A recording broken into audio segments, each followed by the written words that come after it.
Thank you, Riv. You see shots of the crowd today, having a great time, giving lots of noise and encouragement to the players. I'm sure that's much appreciated in their victories and in their defeats even, right? But I want to jump immediately into Champ Select because I know, Zyrene, you had some qualms with how it played out. Yeah. So they banned away the Annie on Dignitas' side. They banned away their most aggressive player on the team, and that's what you see there is a very passive game when that happens for them. And things just kind of collapsed around them. They couldn't force the issue. And that being said, they go for the J4 first, who isn't really the biggest part of the Narvin combo. Like, if you are going to prioritize that combo, usually you'd go for the Nar first, but they wanted Crumbs on a jungler that he can make pressure on, and he didn't do that. All of that being said, they were not outdrafted here. That is a composition that in the late game, if you are even with another team, you will end up winning the team fights because you have a Fed or like at least a very tanky Gnar Jarvan, and then you have the Azir and the Kog'Maw. Consistent kind of mixed damage there, physical and magic, against a full AD team on the side of Winterfox. So Winterfox played their composition well, and they just kept up with the pressure early, and they got an early game lead and snowballed it off the split push. So they were not outcomped at all in that. So the champion selects went really well for both teams, is the way that they played them. So there was this air of passivity on this side of Dignitas, and we had the lane swap come through. And I just want to touch on the strategies of the teams and the way that they played the lane swap, because they approached it differently. Yeah, I mean, the 2 times Winterfox has won a game, it's been when they pile on mid lane early on in the game, and Pobelter's on an assassin.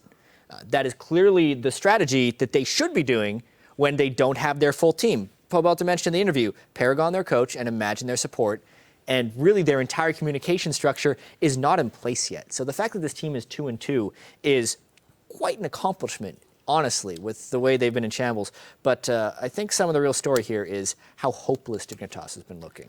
Yes, absolutely. So in talking about it through the scope of the game first, right? Sure. We saw them on the flip side of the lane swap attempt to, get the side lanes rolling, and Crumbs struggled to capitalize on any of the opportunities that were given to him. Yeah, he really focused the side lanes, which is, sometimes usually standard for their jungler when you're in a lane swap. You're like, all right, do I go to the 1 and make it a 2 so we can hold it, or do I go and force the 3 and then we have the top laner come down 2 and make it 4? There's a whole bunch of different scenarios that he ran through.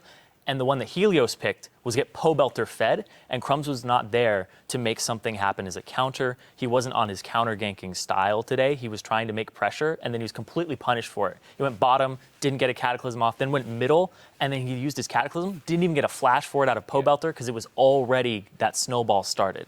We have a replay, 22 minutes in.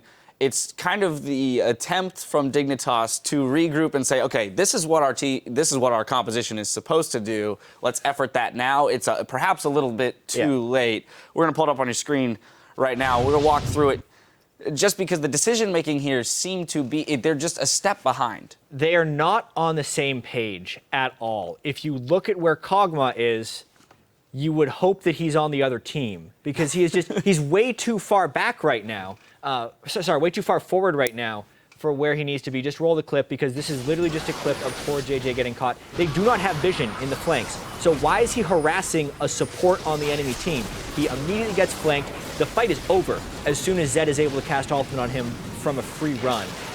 At that point, the Western Winterfox just piles in, and Dignitas, they have no response to that giant team mistake. Yeah, core JJ's positioning this game was extremely poor. And even right there, just the ward coverage was all on the right side, and they weren't even playing to that side. They were playing towards the middle forward of the lane. They got TP'd on in the back of their lane, so they were getting flanked by Avalon when there was a pink ward on the left side of them, and they had 2 members, Helios and Pobelter, come from there. So they were getting pincered in there, and Zed was pretty much the first one in onto the biggest priority target on that team as the Kog'Maw. Yep. So now let's expand. Let's take it back a step and kind of get that macro view of things. Dignitas, their only victory has come through, kind of a misstep by Coast. They Not even had so a gold much. lead. They didn't take it themselves. Yeah, Dignitas hasn't really had a gold lead this entire year. If we're talking about significant advantages, to their credit, well, not to their credit, in their defense. They lost a ton in the offseason. Skara, gone. Zion Spartan, gone. I'm a Cutie Pie, gone. They still don't say they have the coach that they want here. They're still hiring for that position. And it shows. And, Crumbs in particular, he's been getting picked on a lot because his performance has been atrocious in a lot of these games. Just because somebody is playing bad doesn't make them a bad player. Like in the summer split of last year, I thought Crumbs was the best jungler in North America. Yeah, that's a very important distinction to make. Right? But right now, not even close. He's not playing anything close to that. And it's because everybody on that team, Crumbs included, is waiting for something else to go right. No one is taking initiative to make their own opportunity. They're just kind of sitting around hoping, I hope I don't die the most this game, is what it feels like. I don't know that's what they're saying. It's just what it feels like to me watching. Part of it, too, it feels like an identity crisis in a sense, right? You have Kiwi Kid, who we discussed on the desk, is kind of the only aggressive player on that team.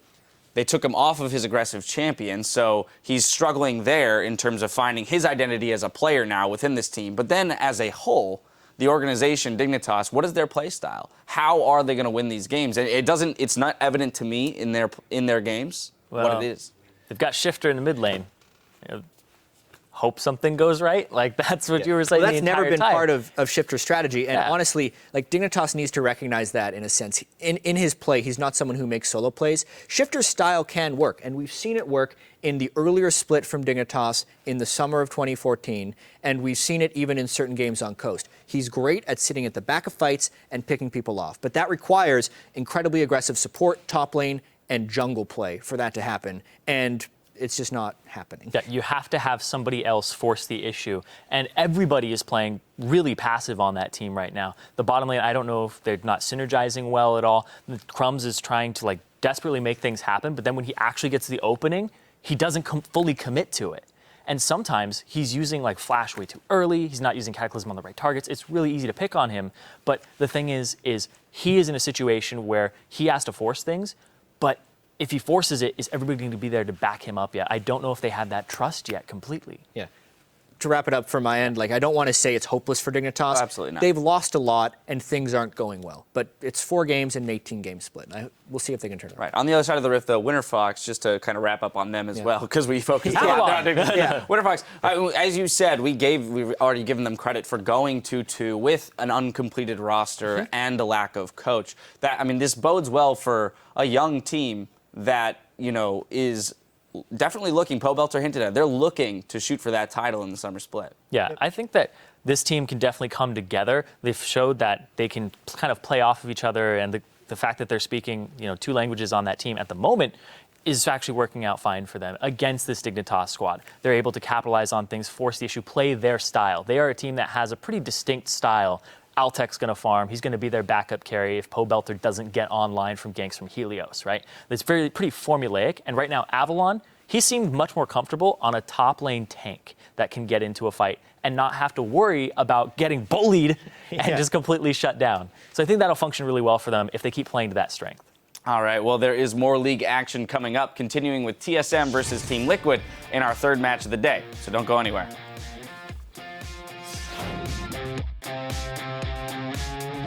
It's Team Dignitas versus Winterfox.